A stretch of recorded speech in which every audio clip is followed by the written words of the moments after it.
손가락에 바늘이 박혀 피가 뚝뚝 떨어지는데도 저는 미싱을 멈출 수가 없었습니다.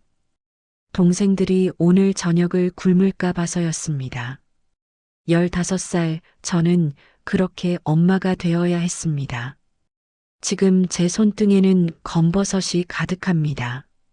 하지만 거울을 볼 때마다 그 시절 15살 소녀가 여전히 제 안에 살아 숨쉬고 있습니다. 청계천 개미굴, 먼지 가득한 다락방, 그리고 연탄가스 냄새. 제 청춘은 그곳에 묻혀 있습니다. 1970년대 청계천 판자촌. 사람들은 그곳을 개미굴이라 불렀습니다. 널빤지를 이어 붙인 집들이 다닥다닥 붙어서 낮에도 볕 한 줌 들지 않던 그 좁은 골목. 저는 그곳에서 누군가의 딸이었다가 어느 날 갑자기 동생들의 엄마가 되어야 했습니다. 빨간 책가방을 매는 대신 갓 돌 지난 동생을 업어야 했던 그날을 저는 평생 잊을 수가 없습니다. 친구들이 검정 치마에 흰 저고리를 입고 학교로 향하던 날 저는 부엌 구석에서 솥을 닦고 있었습니다. 그날 이후로 제 꿈이 무엇이었는지 묻는 사람은 없었습니다. 하지만 동생들의 맑은 눈망울을 보는 순간 저는 알았습니다. 제가 포기해야 저 아이들이 살 수 있다는 것을요. 오늘 저는 그 시절 이야기를 여러분께 들려드리려고 합니다. 혹시 여러분도 그 시절을 기억하시나요? 그렇다면 끝까지 함께 해 주십시오. 새벽 5시, 저의 하루는 요강을 비우는 것으로 시작되었습니다. 청계천 판자촌, 사람들은 그곳을 개미굴이라 불렀습니다. 널빤지를 이어 붙인 집들이 미로처럼 얽혀 있어서 처음 온 사람은 길을 잃기 일쑤였습니다. 집안은 어른 5명이 누우면 꽉 찰 만큼 좁았습니다. 천장은 낮아서 아버지는 항상 허리를 굽히고 다니셔야 했습니다. 창문이라고 해봤자 신문지를 바른 작은 구멍 하나뿐이었습니다. 그 구멍으로 새어 들어오는 희미한 빛이 저희 집의 전부였습니다. 아침마다 코끝을 찌르던 시궁창 냄새와 매캐한 연탄가스 냄새가 지금도 생생합니다. 골목 어귀 공동 화장실에서는 항상 줄을 서야 했습니다. 추운 겨울 아침, 얼어붙은 땅을 맨발로 달려가던 기억이 아직도 발바닥에 남아 있습니다. 저는 맏딸이었습니다. 그 말은 곧 집안일의 모든 책임이 제게 있다는 뜻이었습니다. 아버지는 청계천 다리 밑에서 지게를 지고 짐을 나르셨습니다. 한 번 짐을 나르면 300원을 받으셨는데 그것도 일이 있을 때나 가능한 일이었습니다. 비가 오거나 눈이 오면 일거리가 없었습니다. 그럴 때마다 아버지는 막걸리 한 사발로 끼니를 때우고 오셨습니다. 어머니는 갓 태어난 막내를 업고 시장통으로 나가셨습니다. 남의 집 빨래를 받아다 하시거나 좌판에 앉아 역과 군밤을 파셨습니다. 하루 종일 일해도 1,000원을 벌기 힘들었습니다. 그 돈으로 식구 7이 하루를 버텨야 했습니다. 저는 15이었지만 이미 어른이었습니다. 동생 넷을 돌보는 것이 제 일이었습니다. 기저귀를 빨고 밥을 짓고 설거지를 하고 동생들을 씻기고 재우는 것까지 저의 15은 그렇게 흘러갔습니다. 아침이면 제일 먼저 일어나 부뚜막에 불을 지폈습니다. 나무 조각과 석탄 가루를 모아 불씨를 살렸습니다. 연기가 자욱해서 눈물이 줄줄 흘러도 참아야 했습니다. 양은 솥에 물을 붓고 보리쌀을 씻었습니다. 쌀은 명절 때나 볼 수 있는 귀한 것이었습니다. 보리밥에 된장국 한 그릇이 저희의 아침이었습니다. 동생들이 하나둘 일어나면 저는 그들의 얼굴을 닦아주고 밥을 먹였습니다. 막내는 아직 젖을 떼지 못해서 보리미음을 쑤어 먹여야 했습니다. 밥을 다 먹이고 나면 어느새 해가 중천에 떠 있었습니다. 그제야 저는 제 아침을 먹을 수 있었습니다. 하지만 솥에 남은 밥은 늘 부족했습니다. 저는 숭늉에 밥알 몇 개 건져 먹는 것으로 끼니를 때웠습니다. 봄이 왔습니다. 동네 친구들이 하나둘씩 교복을 입기 시작했습니다. 검정 치마에 흰 저고리, 그리고 빨간 책가방. 저는 골목 어귀에 서서 그 모습을 하염없이 바라보았습니다. 국민학교를 졸업한 아이들은 중학교 입학시험을 준비했습니다. 저도 시험을 보고 싶었습니다. 공부를 더 하고 싶었습니다. 선생님께서는 제가 공부를 잘한다고 하셨습니다. 중학교에 꼭 가라고 하셨습니다. 하지만 집안 형편은 그것을 허락하지 않았습니다. 어머니가 막내를 낳고 몸져 누우신 날, 저는 알았습니다. 제가 학교에 갈 수 없다는 것을. 그날 밤 아버지와 어머니께서 나누시던 대화가 지금도 귓가에 맴돕니다. 순이를 공장에 보내야 할 것 같소? 아버지의 목소리는 떨리고 있었습니다. 어머니는 한참을 우시다가 고개를 끄덕이셨습니다. 저는 이불 속에서 소리 없이 울었습니다. 베개에 눈물이 젖어들었지만 소리를 내서는 안 되었습니다. 동생들이 깰까봐 입을 꽉 다물었습니다. 친구들이 중학교 입학시험을 보러 가던 날, 저는 부엌 구석에서 솥을 닦고 있었습니다. 창문 틈으로 보이는 그 아이들의 뒷모습이 너무나 부러웠습니다. 저도 저기를 걷고 싶었습니다. 저도 책가방을 메고 학교에 가고 싶었습니다. 하지만 제 어깨에는 이미 무거운 짐이 얹혀 있었습니다. 갓돌 지난 동생의 포대기였습니다. 제가 메고 싶었던 빨간 책가방 대신 제 등에는 동생이 엎여 있었습니다. 동생은 자면서도 제 등을 꼭 움켜잡았습니다. 그 작고 따뜻한 손길이 저를 붙들었습니다. 저는 그날 처음으로 결심했습니다. 더 이상 언니가 아니라 엄마가 되기로.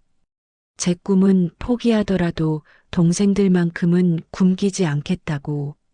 며칠 뒤 아버지께서 저를 데리고 청계천 평화시장으로 가셨습니다.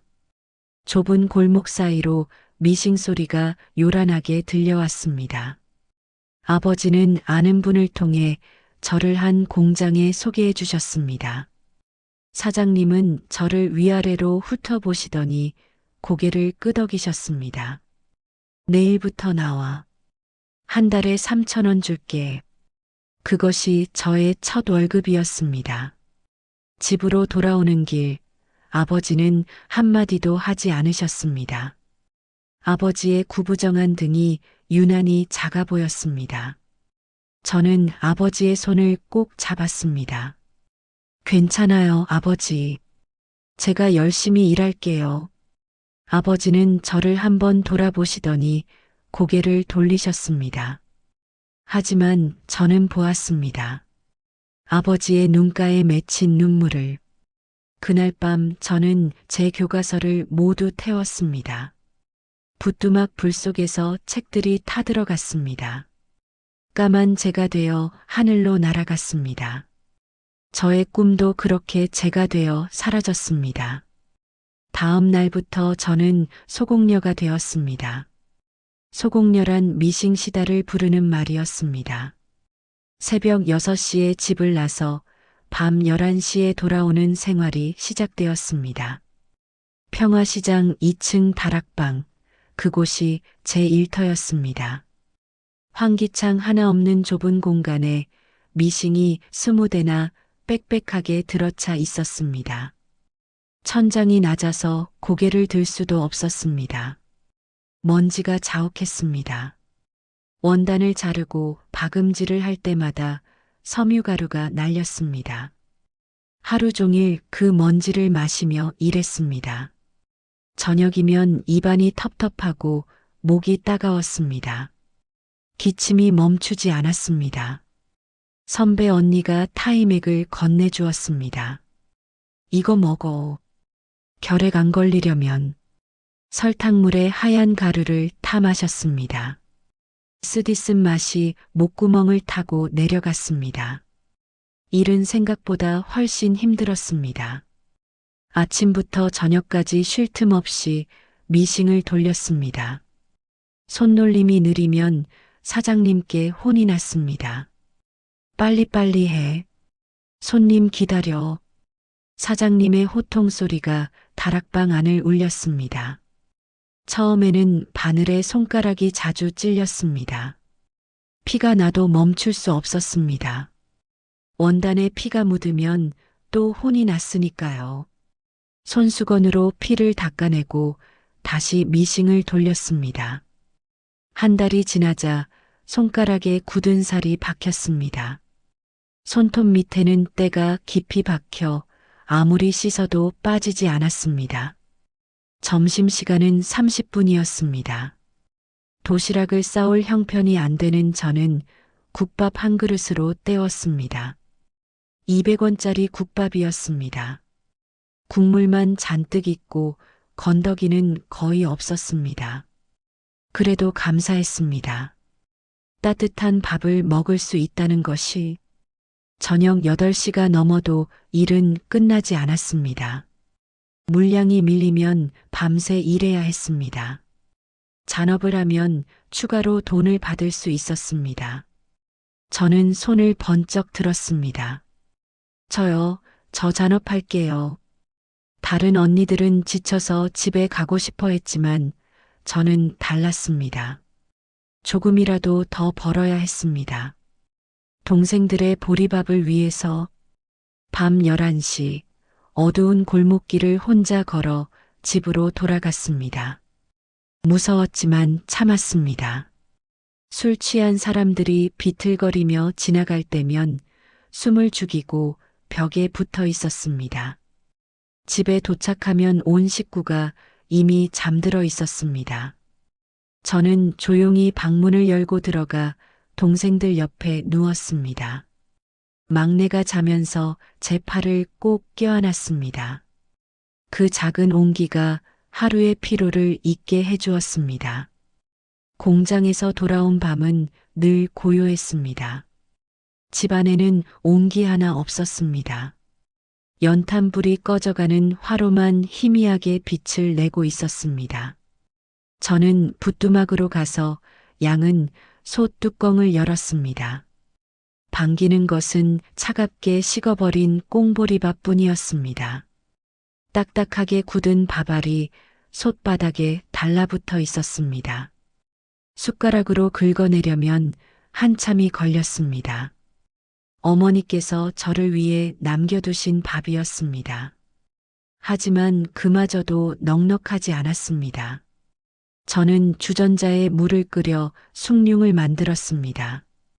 타닥타닥 불씨가 튀는 소리만 고요한 밤을 깼습니다. 밥 한 숟가락을 뜨고 숭늉을 한 모금 마셨습니다. 목구멍을 타고 내려가는 그 따뜻함이 하루의 위로였습니다.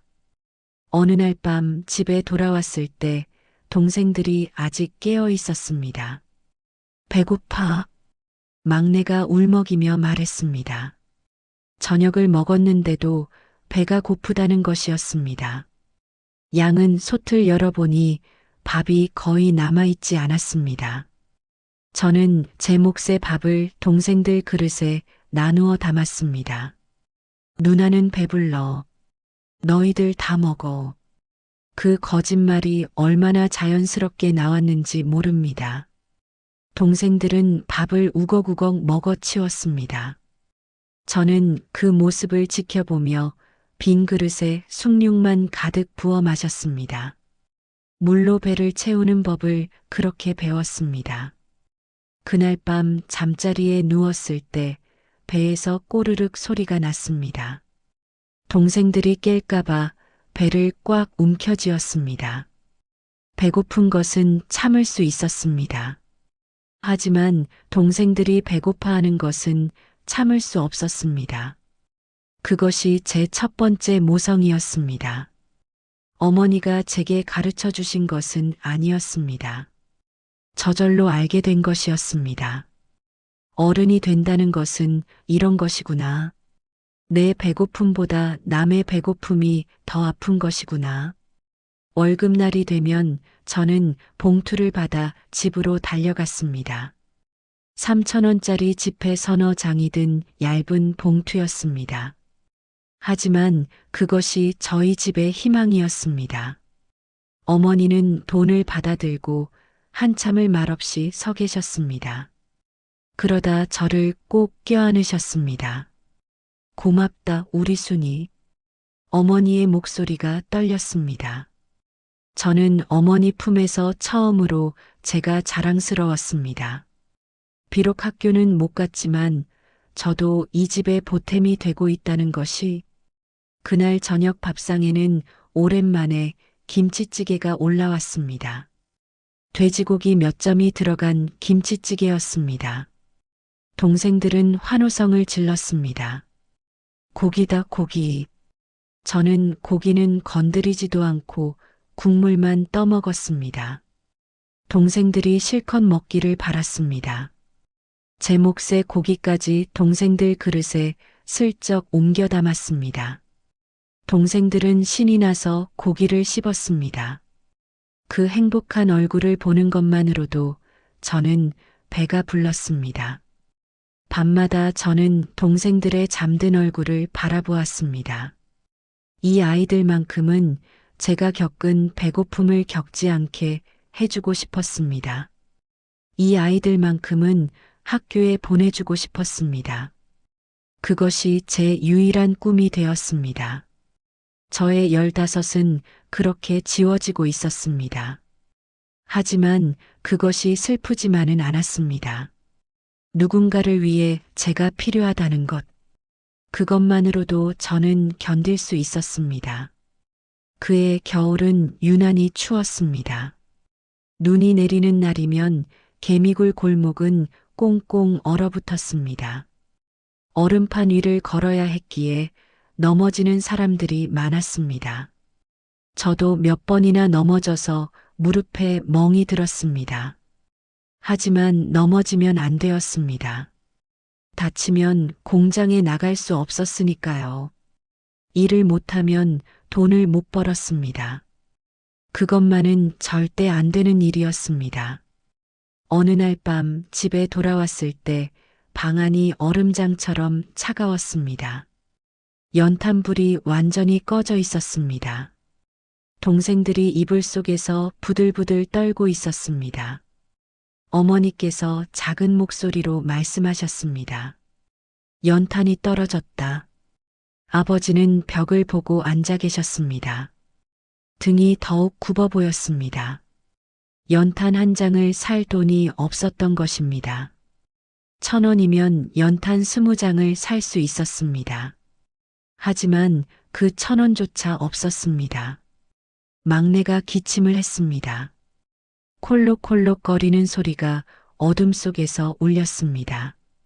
가슴이 철렁 내려앉았습니다. 이대로 밤을 보내면 아이들이 얼어 죽을 수도 있었습니다. 저는 이불을 모두 꺼내 동생들을 돌돌 말았습니다. 서로의 체온으로 버티는 수밖에 없었습니다. 온 가족이 한데 모여 부둥켜 안고 잠을 청했습니다. 하지만 잠이 올 리 없었습니다. 추위가 뼛속까지 파고들었습니다. 이빨이 딱딱 부딪혔습니다. 발가락 끝이 저려왔습니다. 동생들은 자면서도 몸을 떨었습니다. 저는 동생들을 더 꽉 껴안았습니다. 제 체온이라도 나눠주고 싶었습니다. 그날 밤 저는 결심했습니다. 내일은 기필코 잔업을 해서라도 연탄을 사오겠다고, 이 집에 다시는 불을 끄지 않겠다고, 다음 날 저는 사장님께 매달렸습니다. 잔업시켜주세요. 밤을 새워서라도 일하겠습니다. 사장님은 귀찮다는 듯 손을 내저었습니다. 하지만 저는 물러서지 않았습니다. 제발요. 연탄 살 돈이 필요해요. 결국 사장님은 고개를 끄덕였습니다. 그날 저는 새벽 3시까지 미싱을 돌렸습니다. 눈꺼풀이 무거웠습니다. 손가락이 저려 감각이 없었습니다. 하지만 멈출 수 없었습니다. 동생들의 떨리던 몸이 눈앞에 아른거렸습니다. 새벽 4시 일을 마치고 잔업비를 받았습니다. 1,000원이었습니다. 저는 그 돈을 꼭 쥐고 연탄 가게로 달려갔습니다. 아직 어둠이 가시지 않은 새벽이었습니다. 연탄 가게 주인 아저씨를 깨웠습니다. 연탄 20장 주세요. 아저씨는 눈을 비비며 일어나 연탄을 묶어주셨습니다. 저는 그것을 등에 지고 집으로 향했습니다. 연탄 20장은 무거웠습니다. 허리가 휘청거렸습니다. 하지만 그 무게가 희망의 무게였습니다. 집에 도착했을 때 온 가족이 일어나 있었습니다. 제가 밤새 돌아오지 않아 걱정하셨던 것입니다. 연탄을 내려놓자 아버지께서 눈시울을 붉히셨습니다. 어머니는 저를 꼭 안으셨습니다. 저는 직접 화로에 연탄을 넣고 불을 지폈습니다. 빨갛게 달아오르는 연탄을 보며 생각했습니다. 이 불처럼 저도 타오르겠다고, 가족을 위해서라면 무엇이든 하겠다고. 그날 밤부터 저는 더욱 독해졌습니다. 15소녀는 그렇게 어른이 되어 갔습니다. 2달이 지나 다시 월급날이 왔습니다. 이번에는 4,000원을 받았습니다. 잔업을 많이 해서 1,000원이 더 늘어난 것이었습니다. 저는 그 돈을 받아들고 한참을 바라보았습니다. 종이 몇 장에 불과했지만 그것이 제게는 세상 전부였습니다. 집으로 가는 길에 시장을 지나게 되었습니다. 구두 가게 앞을 지나는데 진열된 운동화가 눈에 들어왔습니다. 파란색 운동화였습니다. 흰 줄이 그어진 깨끗한 운동화였습니다. 문득 남동생 생각이 났습니다. 동생은 신발이 너무 작아서 발가락이 밖으로 삐져나와 있었습니다. 고무신 끈은 끊어져서 새끼줄로 묶어 신고 다녔습니다. 학교에서 친구들이 놀린다고 울먹이던 얼굴이 떠올랐습니다. 저는 구두 가게로 들어갔습니다. 아저씨, 저 파란 운동화 얼마예요? 800원이야. 저는 망설임 없이 돈을 꺼냈습니다. 이거 주세요. 아저씨는 운동화를 봉지에 담아주셨습니다. 저는 그 봉지를 품에 꼭 안았습니다. 흙먼지가 묻을까봐 조심조심 걸었습니다. 가슴이 두근거렸습니다. 동생이 신발을 신고 좋아할 얼굴이 그려졌습니다. 집에 도착해 봉지를 내밀었습니다. 철수야, 이거 내 거야. 동생은 눈이 휘둥그레졌습니다. 봉지를 뜯더니 운동화를 꺼내 들었습니다. 누나, 진짜 내 거야. 동생의 목소리가 떨렸습니다. 그래, 내 거야. 신어봐. 동생은 운동화를 신었습니다. 딱 맞았습니다. 동생은 방 안을 폴짝폴짝 뛰어다녔습니다. 누나, 고마워. 정말 고마워. 동생이 제 허리를 꼭 껴안았습니다. 그 순간 제 마음도 따뜻해졌습니다. 제 발을 내려다보았습니다. 낡은 고무신이 다해져서 발가락이 보였습니다. 추운 겨울 내내 이 고무신으로 버텼습니다. 발가락 사이로 스며드는 한기가 매일 아팠습니다. 하지만 그날만큼은 아프지 않았습니다. 동생의 웃는 얼굴이 그 모든 추위를 잊게 해주었습니다. 어머니께서 조용히 제 어깨를 두드리셨습니다. 순이야, 너도 신발 사야 하는 거 아니냐? 괜찮아요, 어머니. 저는 이거면 돼요. 저는 웃으며 대답했습니다. 진심이었습니다. 제가 참으면 동생들이 행복할 수 있었습니다. 그것으로 충분했습니다. 다음 날 동생은 새 운동화를 신고 학교에 갔습니다. 저녁에 돌아와서 신이 나서 말했습니다. 누나, 친구들이 다 부러워했어. 선생님도 예쁘다고 하셨어. 동생의 얼굴에는 웃음꽃이 피어 있었습니다. 저는 그 모습을 보며 생각했습니다. 이것이 바로 행복이구나. 누군가를 행복하게 만드는 것이 진짜 행복이구나. 저는 그렇게 저를 지우고 가족을 채우는 법을 배웠습니다. 제 배고픔을 참고 동생들을 먹이는 법을, 제 추위를 참고 동생들을 따뜻하게 하는 법을, 제 꿈을 접고 동생들의 꿈을 키워주는 법을, 그것이 맏딸의 운명이라고 생각했습니다. 아니, 그것이 사랑이라고 믿었습니다. 그날 밤 저는 낡은 고무신을 벗어 구석에 놓았습니다. 발가락이 시렸지만 마음만은 뜨거웠습니다. 어느 일요일 오후였습니다. 공장이 쉬는 날이었습니다. 저는 청계천 둑방으로 나갔습니다. 혼자 있고 싶었습니다. 잠시라도 아무 생각 없이 있고 싶었습니다. 둑방에는 이름 모를 들꽃이 피어 있었습니다. 노란 들꽃, 보라 들꽃, 하얀 들꽃. 사람들이 밟고 지나가도 다시 고개를 드는 그 꽃들이 저처럼 보였습니다. 청계천물은 검게 흐르고 있었습니다. 공장 폐수와 생활하수가 섞여 냄새가 고약했습니다. 하지만 물은 쉬지 않고 흘렀습니다. 어디론가 계속 흘러갔습니다. 저는 물가에 앉아 그 검은 물을 바라보았습니다. 문득 생각했습니다. 나도 저 물처럼 그냥 흘러가 버릴까? 이 고단한 삶에서 벗어나고 싶었습니다. 손가락은 굳은 살로 뒤덮였고 허리는 늘 아팠습니다. 15소녀의 몸은 이미 할머니처럼 늙어가고 있었습니다. 친구들은 학교에 다니며 꿈을 키우는데 저는 미식만 돌리고 있었습니다. 억울했습니다. 왜 저만 이렇게 살아야 하는지 이해할 수 없었습니다. 눈물이 흘렀습니다. 소리내어 울고 싶었습니다.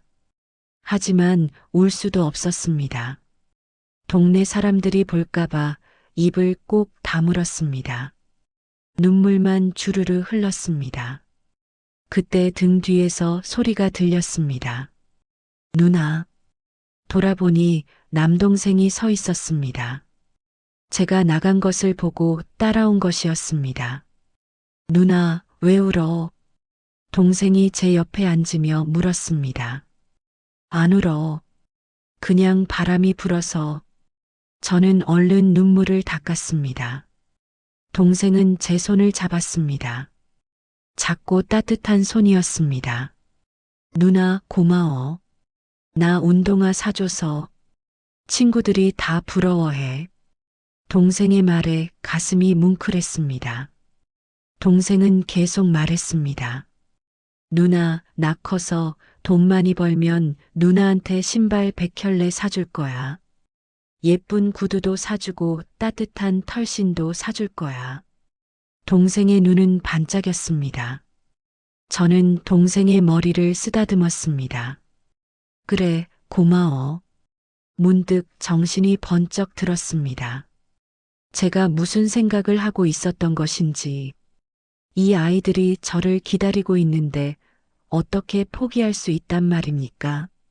집으로 돌아가는 길, 저는 둑방의 들꽃을 다시 보았습니다. 발표도 다시 피어나는 그 들꽃처럼 저도 일어서야 했습니다. 쓰러져도 다시 일어서야 했습니다.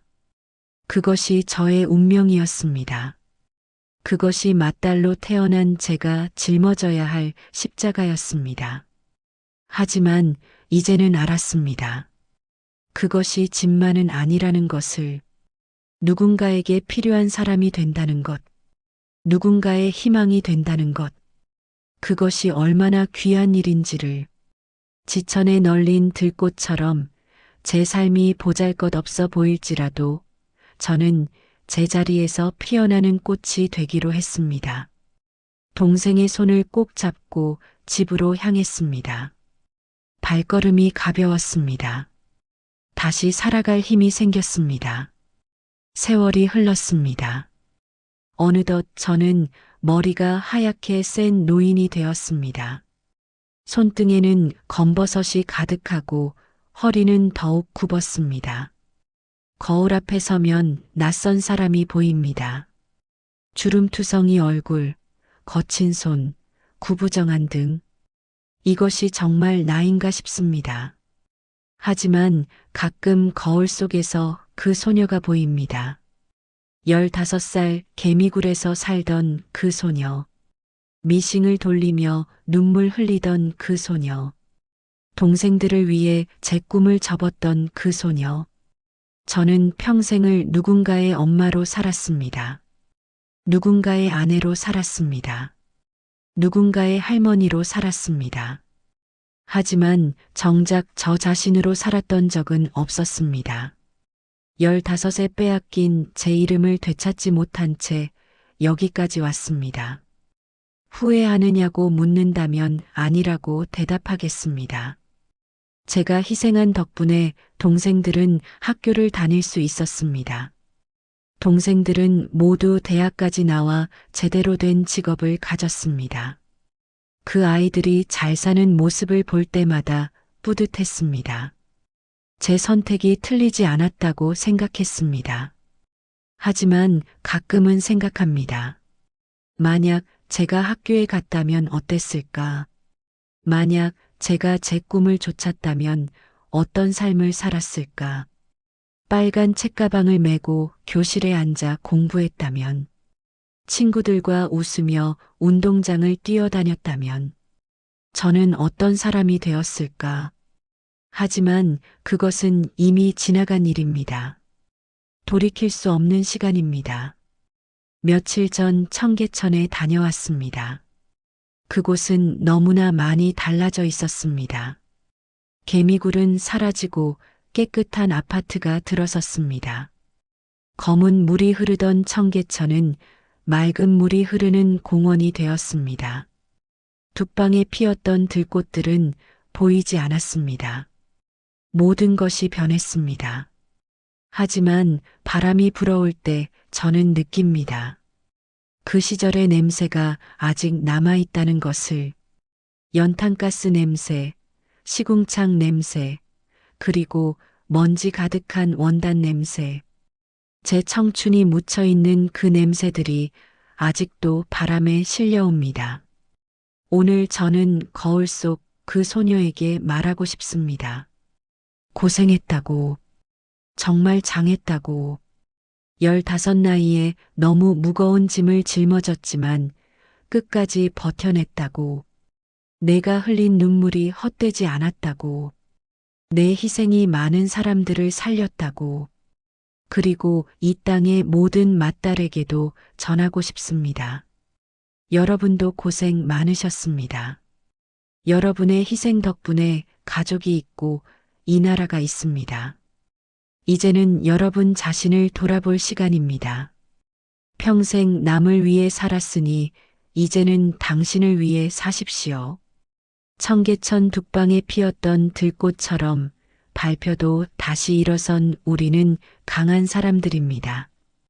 이제 우리의 이야기를 당당히 말할 때입니다. 우리도 소중한 사람이었다고.